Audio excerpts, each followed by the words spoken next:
Prashant Neil എന്ന് പറഞ്ഞ റൈറ്ററിന്റെ ഒരു ബ്രില്യൻസ് നമുക്ക് ഈ മൂവിക്കകത്ത് നമുക്കിപ്പോൾ കാണാൻ പറ്റും. It was good. It was interesting.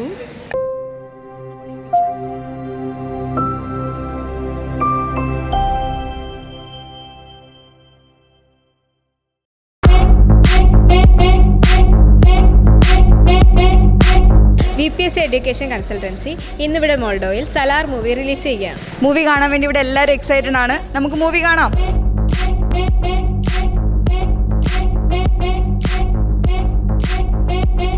Movie എങ്ങനെയുണ്ട്?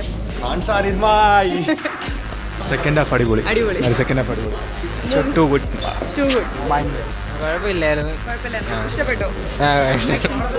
പൃഥ്വിരാജിന്റെയും പ്രഭാസിന്റെയും മൂവി ഒരുമിച്ച് കണ്ടതിൽ എങ്ങനെയുണ്ടായിരുന്നു കാണാനും? നല്ലായിരുന്നു, ഇഷ്ടമായി. കൊള്ളാം. മൂവി എങ്ങനെയുണ്ടായിരുന്നു? കൊള്ളാം. കുഴപ്പമില്ല. മൂവി കുഴപ്പമുണ്ടായിരുന്നു. അടിപൊളി അടിപൊളി. മൂവി എങ്ങനെയായിരുന്നു? How was the movie and how was your theatre experience? It was good. It was interesting. Yeah, it's my first India movie. It was fun. It was fictional, but it was the action was interesting. I liked the storyline. Okay. I liked it was full of suspense and you cannot really predict the next part. So yeah. അടിപൊളിയായിരുന്നു. Actions ഒക്കെ ഇഷ്ടപ്പെട്ടോ? Super ആയിരുന്നു. Direction ഒക്കെ എല്ലാം അടിപൊളി. അടിപൊളിയായിരുന്നു. Movie എങ്ങനെയുണ്ടായിരുന്നു? Super super. ഒന്നും പറയാനില്ല. അടിപൊളിയാണ് മൂവി.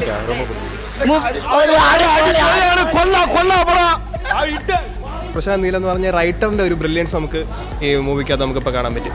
അതായത് സ്റ്റോറി പ്ലോട്ടൊക്കെ നന്നായിട്ടുണ്ട്. ഫസ്റ്റ് ഹാഫ് കുറച്ച് ഒരു ഇതാണെങ്കിൽ സെക്കൻഡ് ഹാഫ് ഭയങ്കര കുറച്ച് എൻഗേജിങ് ആണ്. ഫൈറ്റ് സീൻസ്, ആക്ഷൻ സീൻസ് കൊള്ളാം. സിനിമാറ്റോഗ്രഫി കുഴപ്പമില്ല, നന്നായിട്ടുണ്ട്. പൊളിപ്പടം. ആക്ഷൻസ് ഒക്കെ അടിപൊളി. നല്ല കൊറിയോഗ്രാഫിയാണ് ആക്ഷൻസിന്റെ. Second part കിടും.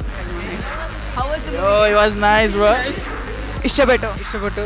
നല്ല ഫൈറ്റ് സീൻസ് ഒക്കെ അടിപൊളിയായിരുന്നു. പൃഥ്വിരാജും പ്രഭാസൊക്കെ നല്ല ത്രില്ലിംഗ് ആയിരുന്നു ഫിലിം. ഓവറോൾ നല്ല രസമുണ്ടായിരുന്നു. അതുപോലെ തന്നെ ഇവിടെ എല്ലാവർക്കും വേണ്ടി തിയേറ്റർ ഒരുക്കി തന്നെ, അതായത് ഇന്ന് റിലീസ് ഡേ തന്നെ നമുക്ക് വേണ്ടി തിയേറ്റർ ഒരുക്കി തന്ന എന്താ പറയുക, നമ്മുടെ VPSC കൺസൾട്ടൻസിക്കും അതുപോലെ തന്നെ ബാക്കി ഇതിൻ്റെ പിന്നണിയിൽ പ്രവർത്തിച്ച എല്ലാവർക്കും ഒരു നല്ലൊരു thanks, big thanks. Thank U.